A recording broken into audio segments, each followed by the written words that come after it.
good pieces in literature. There are the three aspects of it, but there is,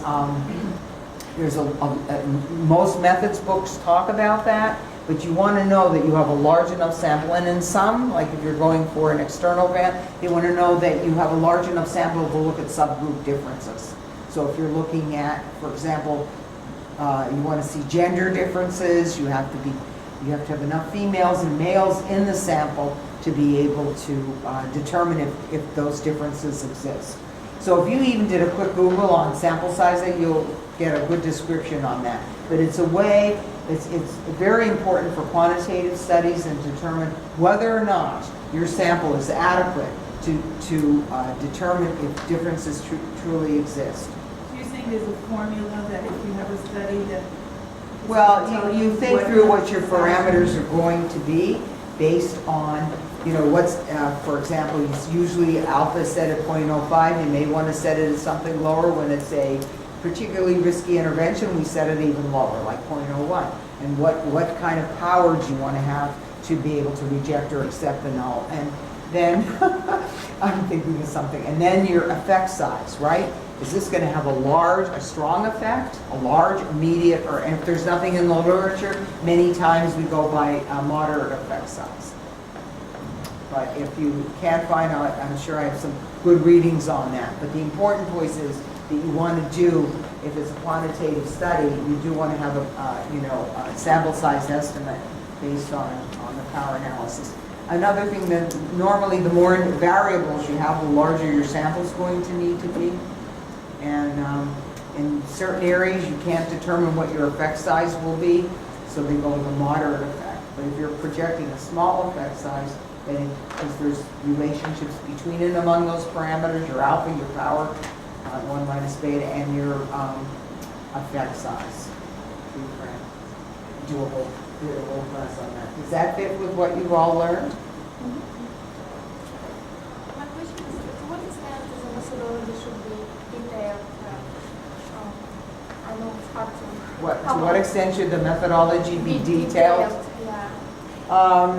Like, do you want to go into statistical... In your dissertations or in your theses, you should be enough there.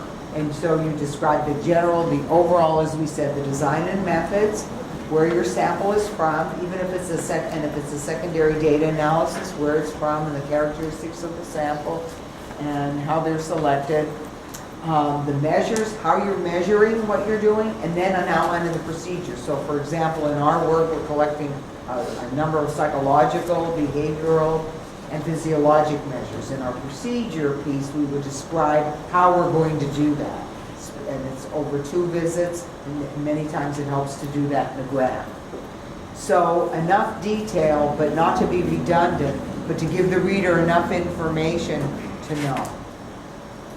I have very little experience with grants. Do they generally have word limitations to help kind of guide how detailed? Oh, I'm so glad you asked that. You have to be aware of that. For example, for your NIH or grants, those external grants, and even the district internal grants, they will tell you how many pages. So then not to say, and usually, for example, for an NIH grant, your specific aims, that introduction and your aims is 1 page. So you learn over time to write, to capture every word, as we said. And then that's why you go through several iterations. But that's a very good question. And one thing, and we'll get to that a little later, when you're applying to any funding source, you want to make sure you adhere to the guidelines of them. So if they say no smaller than 11 font, no smaller than 11 font. 1-inch margins all right, 1-inch margins all right. 1 page for that. Oh, and some they'll send back. They'll say not accepted. If your page, if you exceed. So it's good to learn that early on. And in response to, I'll be happy to send you additional readings. If you're doing a qualitative study, you don't need to do a sample size estimate. He brought up actually something with the grants, particularly to that restriction to the patient, things like that. How would this actually relate? Because some places ask for, you have to apply to apply. And so, oh, I know what you mean. Yeah. Letter of intent. That's it. How would this fit into that whole letter of intent? apply to And apply. that's another very good question. Send one, just a general letter of intent, that this organization, the investigators plan to apply for this specific method with this. This is the title, and this is what we're thinking. Someone, as someone was telling me at the showcase last night, it's a mini proposal they want to know, it's 4 pages. So if they want 4 pages, you're going to be given, it's going to almost like a mini proposal with enough detail. So they vary. They vary from 1 page to 2 page. It varies by funding agency. I know NSF many times wants a letter of intent. NIH, that's not common, but there's a whole other process there. Some of the foundations want a letter of intent. American Heart and some of the organizations that provide funding for different things, they want a letter of intent. They want to know, and in that intent, many times they want to know, does your project fit? Does your project fit with the mission and goals? And that particularly applies to foundations. And I was going to encourage you, once we get to that point, to look at the the funding that's available for doctoral students. There's a lot of resources listed there. See what they're, through different agencies, what is their mission? So you tailor it. You try to make, there's got to be a match, as I say, between your project and what is that foundation funding? I know, like, we were talking about that in the policy one. So some of the pitfalls or potential pitfalls here come into several of them, not enough detail, too much detail. Presenting multiple statistical techniques that are redundant. Usually list the approach to data analysis with each aim. And I will say with the qualitative, and I've seen this in reviews and presentations, not given enough detail. What approach? Who do we look at in ANOVA? Is it this? Is it that? What is it and exactly how it will be done? We're meeting on that tomorrow for one that's proposing a very interesting qualitative study, but we're just not sure. It's not enough to say content analysis, and extremes will be, that themes will be extracted and we're going to use NVivo or Atlas 1 or whatever. No, you need to give, what is the theoretical approach that you're using and enough detail so that they know. The other methodological, conducting multiple comparisons with no consideration of significance level.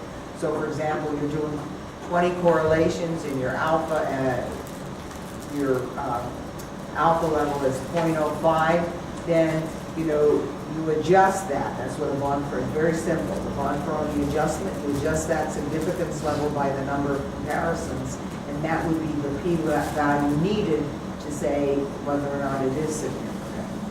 So, if you have a sample size, okay.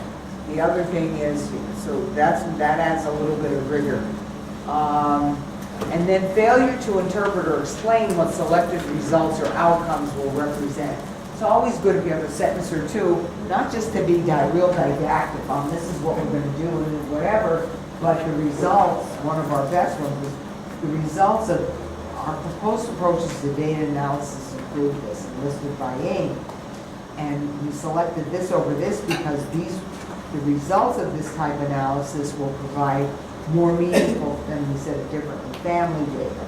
There's a new approach to analyzing this. So what is it going to do? Or just to say that the results, because the reviewers are going to want to know, whether it's your committee or outside reviewers, do your approaches, do they meet with the aims? I just reviewed a manuscript. I couldn't figure out how this method was going to answer that question that was raised. So that's a look. There's another piece of the logical congruence. If you're saying it's predicted, you're going to see how these factors are related to that, and it's just correlation on how that one thing. Oh, and then a timeline. Most want a timeline. If you're applying to it, what is your timeline? What is your startup? Right? Your training for ours. What's the training? The training startup. The IRB, data collection. Data analysis, manuscript preparation, and then in the NIH ones, preparation of your F32 or your K award. Timeline and time frame for an external one should include your plans for going forward with future funding. Where to begin? I begin with always with the purpose statement of the question, write the introduction, revise the purpose and aims after you do that, write the review of the literature, outline the design and methods, and evaluation criteria. We talked briefly about that. Do you adhere to the guidelines of the funding agency and the mission and goals? Clear as that. What are the guidelines for logistics, space, font, spacing, funding requests, timelines, and the mission and goals? What's the mission and goals? Significance of the proposed research, how important, so what? What is this going to do? If it's a training grant like an F-31, they're also interested in how the training plan, how does it fit? Does it prepare this candidate to move forward with his or her research career? And then what research is proposed and important. And the approach, the extent to which the framework, if there is one, which in most cases there's some type of framework, even now with the biological research, the design, methods, procedure, and data analyses are presented and appropriate for the proposed research. The approach, the design methods, and budget and cost effectiveness. These are usually the four biggies. Is the funding adequate? And sometimes you see this with dissertation grants too.